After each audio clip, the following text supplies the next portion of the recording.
வணக்கம். City news Perambalur. மாதம் ரூபாய் 1000 வழங்கும் திட்டம் விரிவாக்கம்.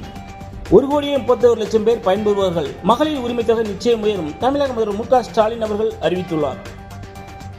திருச்சி போலீசாரை தாக்கிவிட்டு தப்ப முயன்ற பிரபல கொள்ளையன் தூக்கிப்பிடிக்கப்பட்டார். திருச்சியில் இந்த சம்பவம் பரபரப்பாக காணப்பட்டுள்ளது. அரியலூர் மாவட்டத்தில் மேலும் 16,525 பெண்களுக்கு மகளிர் உரிமை தொகை அமைச்சர் சிவசங்கர் அவர்கள் வழங்கினார். பெரம்பலூர் கோர்ட் பணிகளை 9வது நாளாக புறக்கணித்த வக்கீல்கள், இதனால் கோர்ட் பணிகள் பாதிக்கப்பட்டுள்ளது. பெரம்பலூர் பஸ்ஸில் ஏற்றி செல்லாமல் அலைக்கழிப்பு. அரசு மருந்தாளுநருக்கு ரூபாய் 50,000 வழங்க வேண்டும். ஆம்னி பஸ் நிறுவனத்திற்கு நுகர்வோர் கோர்ட் ஆணையம் அதிரடியாக உத்தரவிட்டுள்ளது.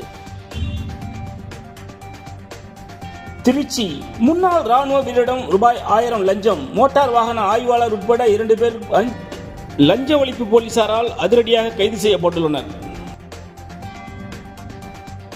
புதுடெல்லி 2027ஆம் ஆண்டு நடைபெறும் மக்கள் தொகை கணக்கெடுப்புக்கு ரூபாய் 11,078 கோடி ஒப்புதல். மத்திய மந்திரி சபை ஒப்புதல் அளித்துள்ளது.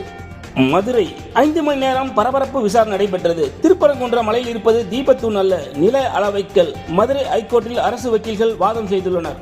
புதுக்கோட்டை ஆதனக்கோட்டையில் விவசாயியிடம் ரூபாய் 10,000 லஞ்சம் வாங்கிய சப் இன்ஸ்பெக்டர் கைது செய்யப்பட்டுள்ளார். லஞ்ச ஒழிப்பு போலீசார் அதிரடியாக கைது செய்துள்ளனர்.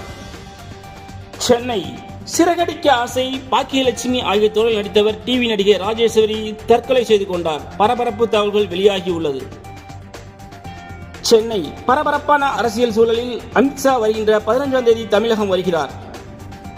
பெரம்பலூர் மனிதநேய பண்புகளை போதித்து மாணவர்களுக்கு நல்ல பழக்கவழக்கங்களை கற்றுக் கொடுக்க வேண்டும். மாவட்ட முதன்மை கல்வி அலுவலர் சுவாமி முத்தழகன் அவர்கள் தெரிவித்துள்ளார். துபாய் இளையோர் ஆசிய கோப்பை கிரிக்கெட் இந்திய வீரர் சூரியவன்சி 14 சிக்சர் விளாசி புதிய சாதனை படைத்துள்ளார்.